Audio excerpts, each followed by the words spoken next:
Okay, let's enter this approved school. Let's hear about it now. Okay, so you're how old when you're taken to approved school? 11. And even where are you taken? As in, this is your first, you are guilty, you are sentenced. 7 years, committed 7 years under protection and care. So now, I cease to become Boniface Mwangi the moment I'm sentenced. I'm number 13583. That number you never forget. Number 13583. So that's what they call you? Yes. 13583? 13583, unasema yes sir. Where is it? Itadhuru. Hapa tu Kabete. Kuingia Itadhuru sasa. Nikaingia alikuwa kama George kidogo na bonga sheng, najua kusoma. So among the street kids nilikuwa, and then I was a bit clean. What year is this, sorry? 1995. 95, okay. So the teachers kind of liked me. And so nimeingia ni nini. How many other kids are there? So actually let me take you a step back. Take me, I'm enjoying this story. Bro, before I was sentenced, I had to stay between, I think it was 2 or 3 months when the children's report, nini. So I was taken to Kabete remand for small kids. Kabete remand now, it was a disaster. And that's the first place I tried to commit suicide. What? So Kabete, I'm 11, man. I go in there, it's a hellhole. So we are like many street kids. Many. And then we kwa room. Tunalala kipanga, unalala hivi. So, mnalala kama umeangalia one side. If one person changes, mnacheki side ingine. And now, there were bigger boys. And they used to walk around with a razor blade. And the razor blade was, they would look at the small boys and go in between and defile them. Yeah. So, malala kipanga hivi. So, because that's where this country failed us. So, you have teachers who are supposed to be responsible for all the kids and all that. But sometimes, the bigger kids decide where anyone goes well. So wano kwa nalala kipanga hivi. You are 11, the bigger kids are like 17, 15, 16. Yes, so the bigger boys who are like the big prefects walikuwa wanaangalia, then they come and say nataka kulala hapa.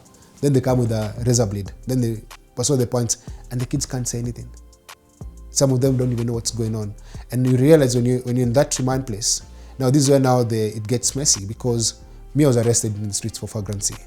The guys who raped, some murdered, but they're still minors. So rule like in the minors, so they can't go to adult jail. They come here. So that happens for a while. There's all this messy. I was feeling so tortured. So I tried. Did anything happen to you? I stole medicine. No, nothing happened to me. I stole medicine. I tried to commit suicide, and I got very sick, but I didn't die. So the teacher kuja. They call the teacher. They bang the door because it's a cell. It's lockable. I knock the door. They come say, "Oh, mwalimu huyu anajifanya." Then the teacher comes and then you feel they're gonna beat you. I said because I was planning to try and commit suicide or try to get very sick. Either I die or they take me to Hosi. So I get from now the remand to get Adhuro, where you just get now your number and you get transferred to whatever approved school. When I was there, I wasn't really sikuwa nachungwa sana, because I looked like I was a very polite boy. That's where did I get that name? Was it from there? I know I got the name from there. So when I'm there, I tried. It's okay. Go on. Okay, just wait. So I'm in Getadhuro approved school.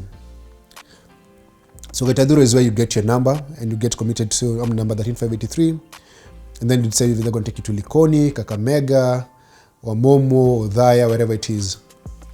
While I was there, now this is now bullying now. This is when my first bullying really happened. So there was this guys who was the prefect and all that, and I already become part of this crew. So first I was teacher's darling, because I could talk nini. My brother had a wedding, and so I wanted to go to my brother's wedding. So I found a way during break time. How did you even know your brother had a wedding? Your mom would visit? My mom came to visit. Okay. Tell me, so she was told I can't go. They refused to give me permission to go. So I decided to run away. So I ran away. When I reached up Kabete Spring Valley hapo chini, I found some guys who walikuwa wanazika barabara. Nikauliza nataka kwenda Nairobi. Barabara kwenda Nairobi ni wapi? Kaambia nitakupeleka. Umetoka wapi? Nimeambia kwa nimetoka. Kusema sawa. Then they told me tuende tutembee na wewe. So we walked with them. Then suddenly they gripped my hand. They took me back to the approved school. Damn. First they took away, because I was wearing home clothes. Took away my home clothes. Gave me very shabby clothes. So that if you skive, they know. Yeah, they gave me the uniform, because I wasn't given uniform. And then the uniform had there's a lot of chawa. Chawa na kizungu ni? Lice. Yeah, is it? A lot of lice, bro. Nilikulwa. Actually, till today I have marks, because I became like a walking wound. Like nilikuwa na vidonda kila pahali. And then now, so the prefect and all that, so I was trying to get to now, I'm no longer the teacher's darling now. I'm lost. Now these are the kids. How do I get the prefect and all that? Said now, to become one of us, lazima ukule mavi. Yeah. So I was sent to the toilet. Eat shit. Yeah, literally. I was sent to the toilet. And I was given a stick. Sent to the toilet. Said, go and come with shit. Kula. And then I ate. As in, I was bullied. Right now, that's I can't take shit from anyone. I ate shit literally. I literally ate shit. So, 11. But then, did you join them? Did you join their clique? Not really clique. I just wanted to be accepted. You wanted to belong. Accepted, yeah. Nikakaa hapo, and then kulikuwanga na mwalimu tulikuwa tunakimbizwa kwa grao ati ni exercise in PE. Then they would make us uproot. I don't know what to call shonge in English, but they are like weed that are like star mwibaza star like thorns. Would uproot them with our hands. It was like torture. Like now you're like an inmate. So progression. The big day comes. Wait. Do you learn in this school? Are you taught? No, you don't learn. You plant, you harvest.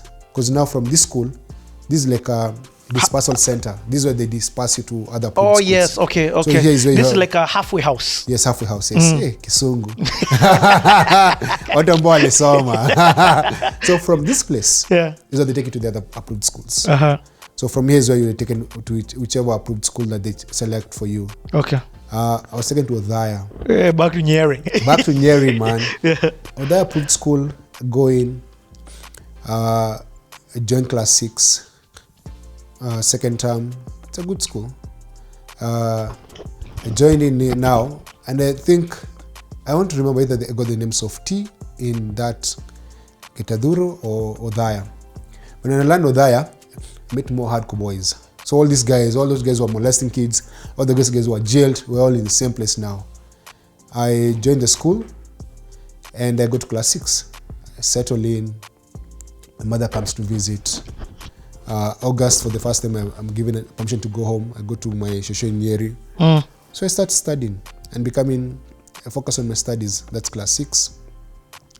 And then I qualified to go to class 7. So there's a stability. So in this place is where they call me Softy. Because now, among every other person who was in that place, most guys have committed crimes. They were more hardcore than I was. No, mimi nilikuwa nataka kujua mtaa. Nimetoka Juja, nimekuwa KJ, nadhani mimi ni mnoma. But we meet hardcore guys. So my nickname in school was Softy. That's where in the movie. That's where the Softy came from. Eko naangalia sababu jani msoft sana. Ujafika, watu huko ni tough. But you sound like you didn't mind this place. Man, there was stability, those school. So when I went in, we had a headmaster. You found structure. Yeah, there was structure. There was a head manager. Actually, when I went to the school, when I got there, that time this of weekly, there was milk, tea, and bread. The meals were constant. It was good. Before, like any other place, corruption comes in, food is stolen and all that. But here, I start now becoming that guy and what is going on. In class, I'm very smart. Outside class, people said I'm mischievous and all that. Same thing, people used to complain, but I was very good in class 7. Class 8, I organized my first strike in approved school. You're the one who organized the strike? Yes, so we organized a strike. We were not having enough food. We are candidates. And then, Nika organize. I want to take you back. So 1997 is when I set my class 8. So 97, a couple of things happened. 2 incidents happened that year that shaped my next year. one of my closest friends in school was Rashid Juma. He was a Nubian. He was very tall. So what happened, I used to copy the way he used to walk. Like when I was young, I used to walk like this. Because he was taller than most of the boys. So he thought, if I walk like this, I look like short, I look like everyone else. Me, I thought it was just being cool. So I used to look like him. Now, one time we ran out from school to go to a local Chinga Dam. Chinga Dam is in Odaya. Just to see, it was 1st June 1997. So we left the school, we went. So normally what we used to do, we used to have green uniform. That green uniform, around that area, used to be called Wamadena. Wamadena means... Hold on, let your dawa come. Okay, come. Chani nyore basi.